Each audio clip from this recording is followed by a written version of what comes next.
What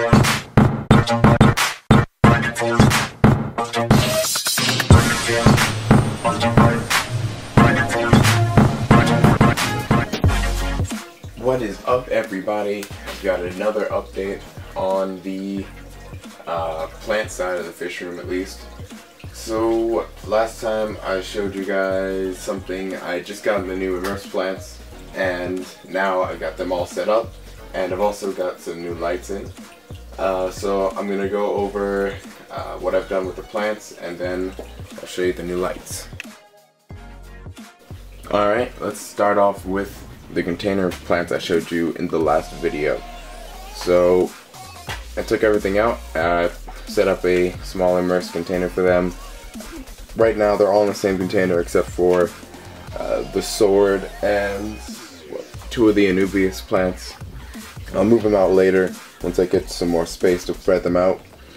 But this container right here is mostly gonna, once I've spread all these plants out, it's gonna be mostly or only Staurogyne Repens, this plant back here.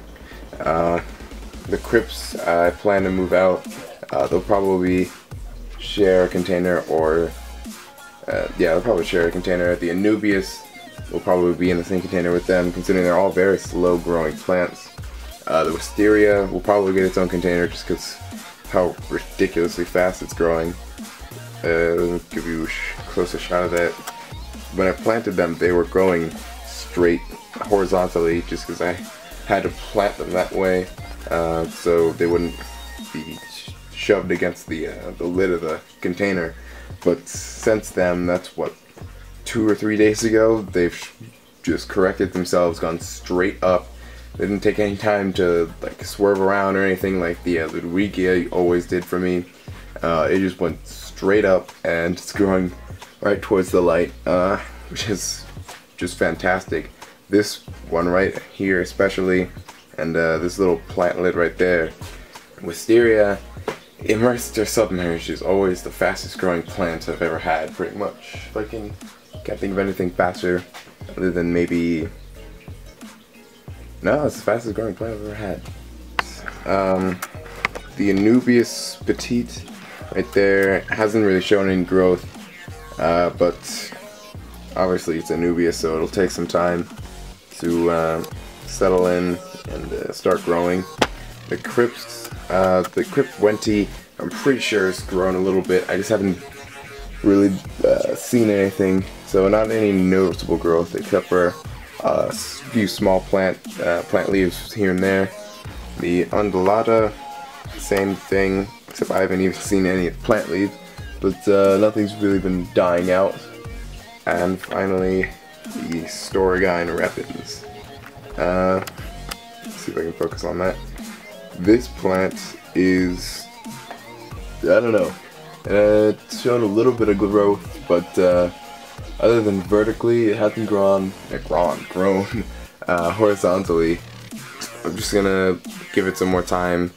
If it does just keep growing vertically and not spread, I'll hack it down and replant it, but you know, just give it some time. It is a plant anyway, so they take their time. Alright, so that's the first container. Let's move on to the other one. Alright, so here are the other containers. We've got Echinodorus Altlandsberg and one stem of Staurogyne Repens.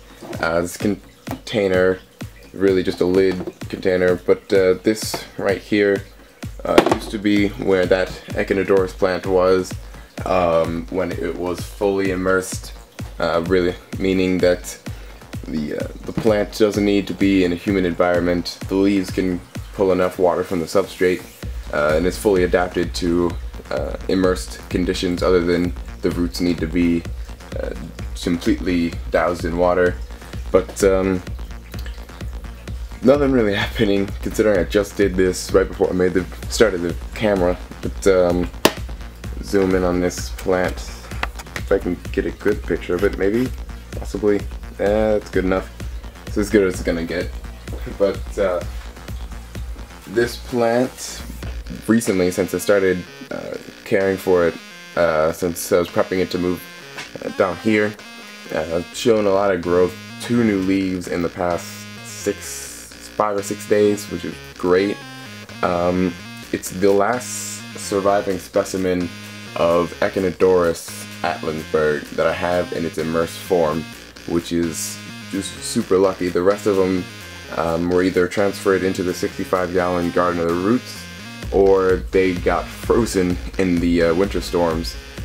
So just really hoping this guy pulls through and can start reproducing maybe 3 months, just so I can get the population started again. You've noticed it's in such a super tall container. The plant, at least for me, has never grown vertically. What I mean by that is, yes, the plants have grown up, but it's never grown really long, lengthy, stretched out leaves like my Echinodorus Bleri and my Echinodorus, even Echinodorus compacta has done that a little bit, but yeah, it's never just gone straight up. It's always gone up a little bit, maybe 2 or 3 inches, and then outwards until it couldn't grow anymore.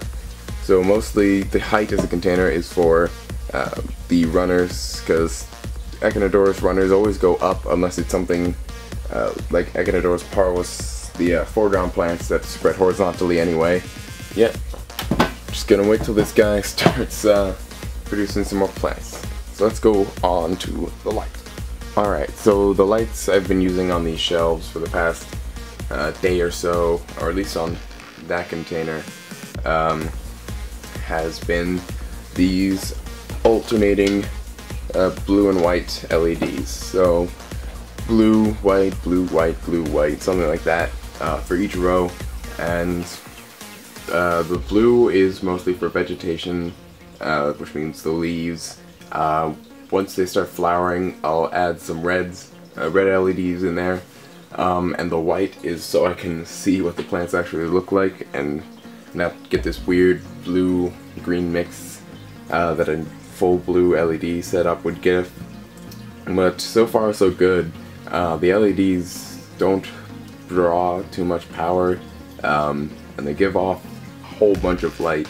You can pull them up about, what, 6 feet above the plants, I think, something like that, and they'll still give enough for about 16 square feet. Don't quote me on that. I'll put the link in the description to where I bought them from. But they're fairly powerful lights.